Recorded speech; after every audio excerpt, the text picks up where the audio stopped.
Hey adventurers, so today's going to be my June wrap-up. I know we're already nearly at the end of July, and probably by the time you're seeing this, it will probably be maybe even into August. I'm not sure. I think I might try and start releasing videos again at the end of July rather than the beginning of August, but I'm not sure. So anyways, whatever the case is, this is my June wrap-up, and I will be playing catch-up for a little bit because I got behind. My computer died. I had to wait to get a new one, trying to get all that set up. I had family in town, so I didn't do anything at that time, and so it was just several things all at once, and it meant that we didn't have any videos for a little while there. But I think I'm back up and running now, and so I'm going to get back to recording and editing and releasing videos, and we'll start here with this June wrap-up. And yeah, so let's go through the books that I read in June. To start with, I did a reread of Dawn of Wonder by Jonathan Renshaw. I did this one again on audio because I needed an audiobook, and I'd been thinking about this book, and it was going around and around in my head, and so I was like, okay, I want to reread it. And so I picked it up and did an audio because I needed an audio at the time, and it was available, and it was so much fun. I love this book so much. The more times I read it, the more I just absolutely love the book. The more I appreciate the storytelling. There is a short section right in the middle that isn't my favorite, but everything surrounding it, Act 2 or the middle third really, kind of slows down quite a bit. It does. That, to be perfectly honest, it does slow down a little bit, and it's because Aiden, our main character, is in a military school, and he is learning and he is studying and that sort of thing, and so it naturally slows down a fair amount.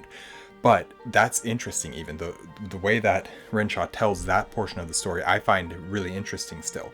Also, the surrounding stuff, the beginning and the end of the book, just absolutely fantastic. There's so much fun, and so interesting, so beautiful. Renshaw, just such an amazing book. This, of course, this is my opinion, but the more times I read this book, the more I love it. So yeah, definitely recommend it. It is a bit chunky, but it reads really quick.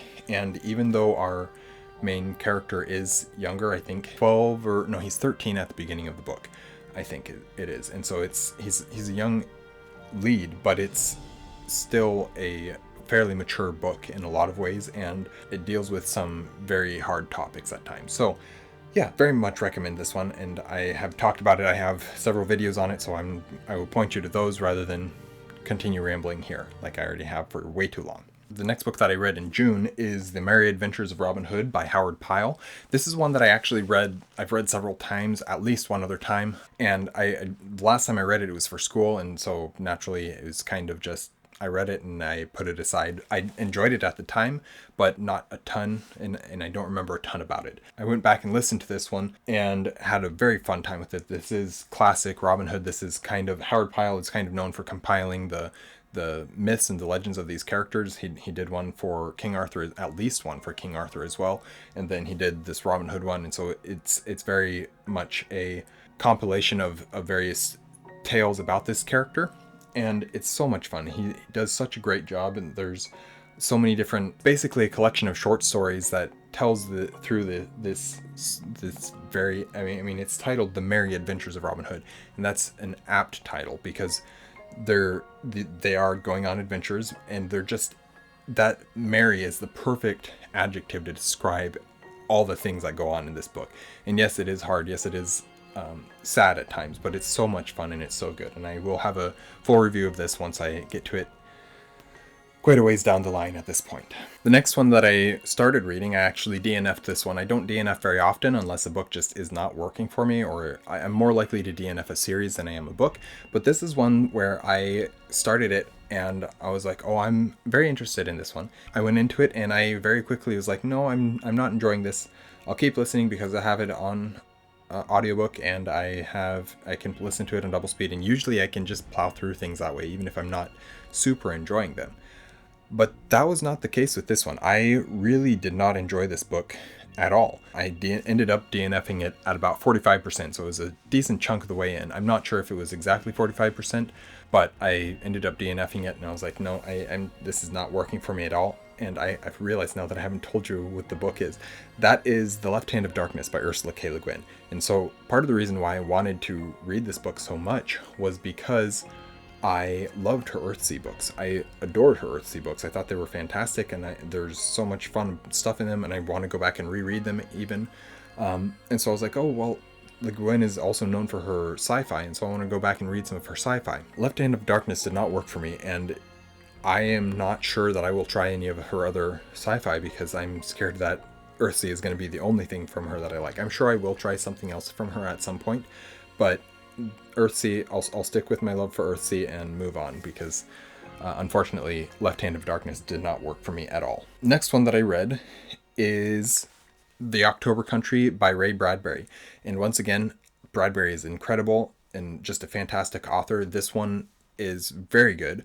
I enjoyed a ton about it. This is probably my least favorite Bradbury that I have read to date. I don't know what it was about these stories. They were just... October Country is a short story collection as well. And there's very little of a through line to the... or a framing narrative to the stories. It's just kind of a collection of short stories.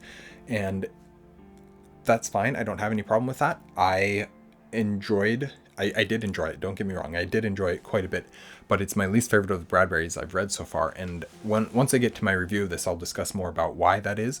But I did enjoy it. It was just an interesting one, and my overall enjoyment was just lower with this one than with the other books that I've read by him. Even Halloween Tree, which is previously my least favorite.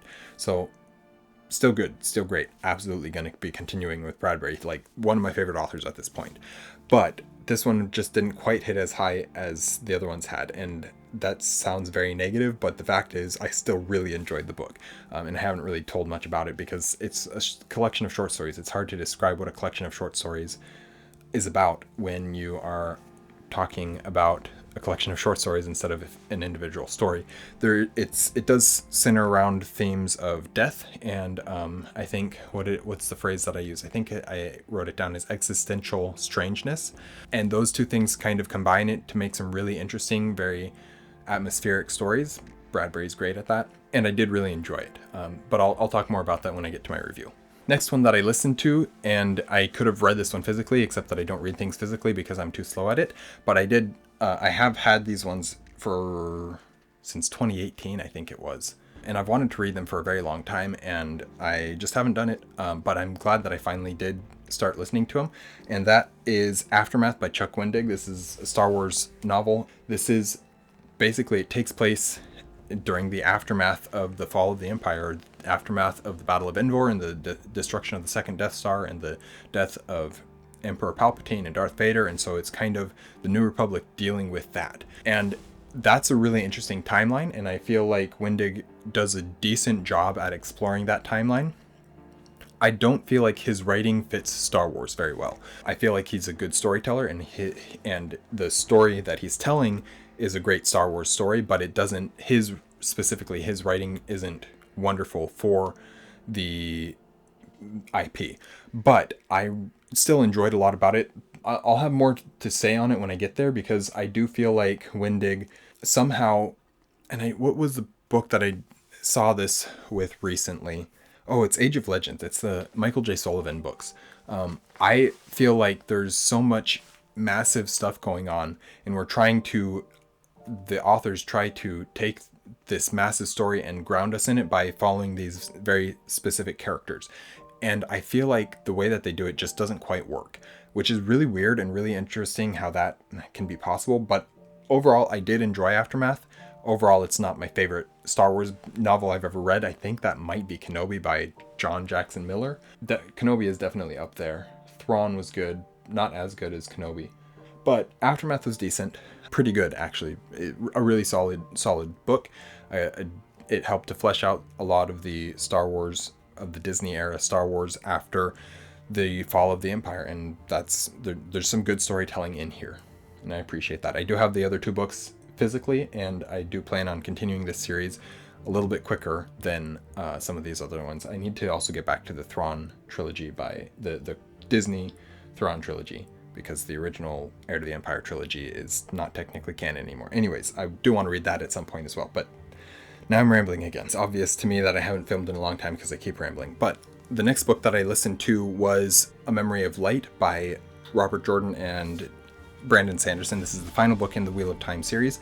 And I was very much looking forward to this final book in the series, and very much looking forward to finishing up the series, seeing how the series ended, a lot of things. A lot of times I really like final books in a series. I find that wrapping up and closing up of things really works well for me. And I feel like Sanderson and Jordan did a great job of that here in a lot of ways. And in a lot of ways, it kind of felt a little underwhelming. I'd have to go back and read the messages that I sent to, it was on the Wizardly Enclave Discord, just about my thoughts on this book, because I enjoyed it quite a bit.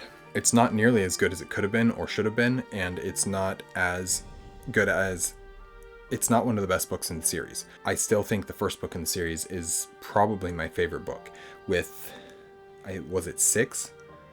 I don't know. There's been some other books that I have really enjoyed in the series as well, but I feel like one, for me as a reader, fit my personal tastes way better than any of the other books in the series have. And while this final book was good, I felt a little disappointed that it just ended. It literally battle for hundreds of pages, and then it's over. And there's no wrap up. There's no chance to breathe, no chance to see what the new world is going to be like or anything like that. And I guess that's kind of intentional with the whole turning of the wheel thing, where we already know what the world is going to be like because we've seen it and we will see it again and all that kind of stuff. And so in some ways I understand the ending, and at the same time I'm a little bit disappointed in it. Anyways, so I did read that. I'm glad to have finished that series, that I can mark that off my list. I don't know if I will ever reread the entire series. I'm likely to reread book 1 at some point, and if I do that, I might at that point want to reread the entire series, but we will find out. Anyways, let's see what the next one that I read is. So then I listened to Arcanum Unbounded by Brandon Sanderson. This is his collection of Cosmere novellas and short stories. And I went into this because I was looking for Six of the Dusk so that I could be prepared for Secret Project number 5. And so I went into it being like, I just want to read Six of the Dusk, but my library didn't have just Six of the Dusk, but it had Arcanum Unbounded. And so I was like, okay, well, I'll get that and I'll listen to Six of the Dusk. So I did that. And then I was like, well, I have it. I might as well listen to the rest of the series, because I don't have another audiobook at the moment, or the rest of the stories, because I don't have another audiobook at the moment, and I need to get through them anyways, just so that I can be done with it and not have it hanging over my head as a massive piece of the Cosmere that I haven't read. Six of the Dusk was good. I enjoyed it. It was not my favorite. It was not terribly interesting. There's some cool things in it, and having it be Space Age Cosmere is fun to see. That being said, I went into it and I listened to that one, and then I went back to the beginning and listened from the beginning of the book, which is, let's see, Celish System, so Emperor's Soul and Hope of Elantris. I've already read the Emperor's Soul, so I just skipped that one and went to Hope of Elantris. And then I went until I got to Roshar, which is Edge Dancer, which is the final story in the collection. And so I just skipped that one because I've already read that one as well. So I did not technically read the entirety of this book, but because I've read the two other portions of it, I don't need to reread them. And so I just skipped those and went back into continued reading as necessary to finish up the stories that I hadn't finished. Mistborn is my favorite. I love the Mistborn ones. Those were both so good. The Allomancer Jack is just fun, but it is set during Era 2, and that's really fun. I really enjoy Mistborn. The schedule system.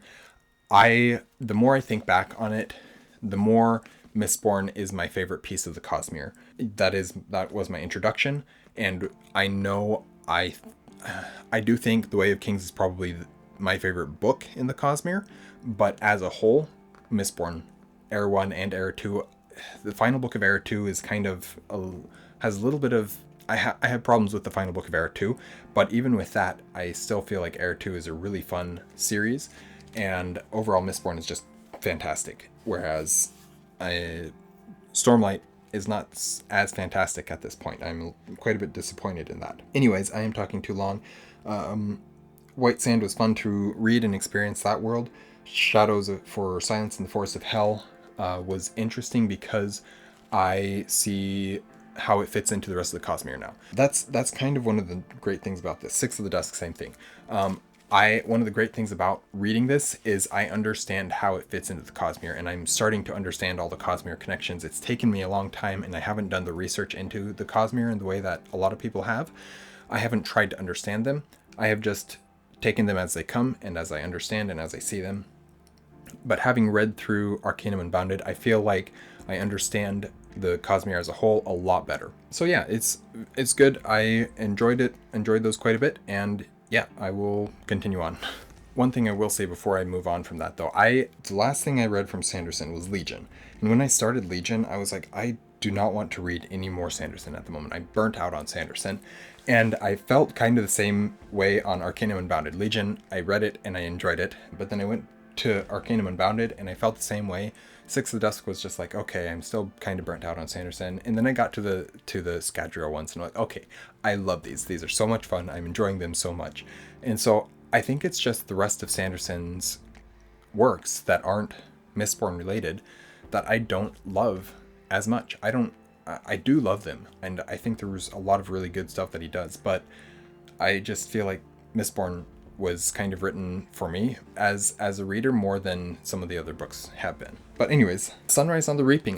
This is the new the new Hunger Games book. I am of the minority who enjoyed Ballad of Songbirds and Snakes. I didn't think it was the best book ever, but I enjoyed it well enough. And then comes Sunrise on the Reaping, and I was hoping that I would enjoy it. I'd heard a lot of other people say they enjoyed it quite a bit, and so I read it, and I enjoyed it quite a bit. I think that it is better than Ballad of Songbirds and Snakes, but not as good as the original trilogy. I think it does some things really well. It's really nice to see Haymitch's games and how all that played out. Terrible still. It's these books, while being very fun and engaging and enjoyable to read, they're also dark and disturbing and purposeful in that. And I enjoy that and I appreciate all of that. So yeah, definitely enjoyed it. Definitely had a fun time reading it, and I'll get to my review of that eventually. I guess that's all that I can really say. And the last one I have here is The Capture by Catherine Lasky. This is the first book in the Guardians of Ga'Hoole series. This is one that I have been wanting to reread for a long time. It's middle grade, and I read it as a kid and loved them. It's about owls. I love owls, but it's also fantasy, and I love that aspect as well. So I wanted to reread this book, and I've wanted to for a long time, and I just never really did. And then I went and needed an audiobook, and so I looked at my library, and my library had the audiobook, and I was like, okay, let's listen to that. And it was good. It's not quite as... I remember the first book not being fantastic, or not being like my favorite book in the series at the time of my first read. And going back to it, I can see now why that would be, and I still agree with that, but I really enjoy it still, and it's fun just to read a fantasy series about owls. Just like Redwall is a fun fantasy series about animals.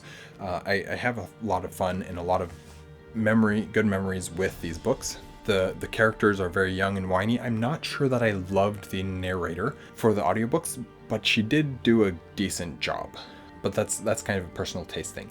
Anyways, another one, definitely recommend these ones for they're not there's some, it's about owls, and the owls are like they are in real life in a lot of ways, and they eat the animals that they would in real life in a lot of ways, and sometimes that's painful to watch, and that's very much something that is talked about in this book, like you see it happening, and sometimes that's a little bit disturbing. And so these books, while being fantasy stories about animals, and they're also characters, and if you understand that they're owls and not think of them as just characters, then it's kind of strange, some of the relationship dynamics between races, between animals, species, and stuff like that. So interesting.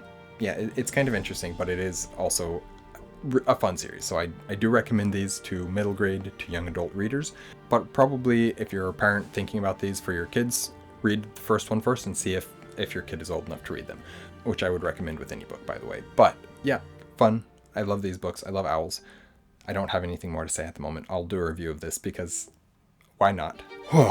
That has taken me way too long.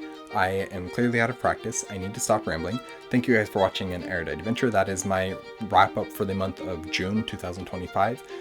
Please like, comment, and subscribe, and we will see you guys again soon. Stay well.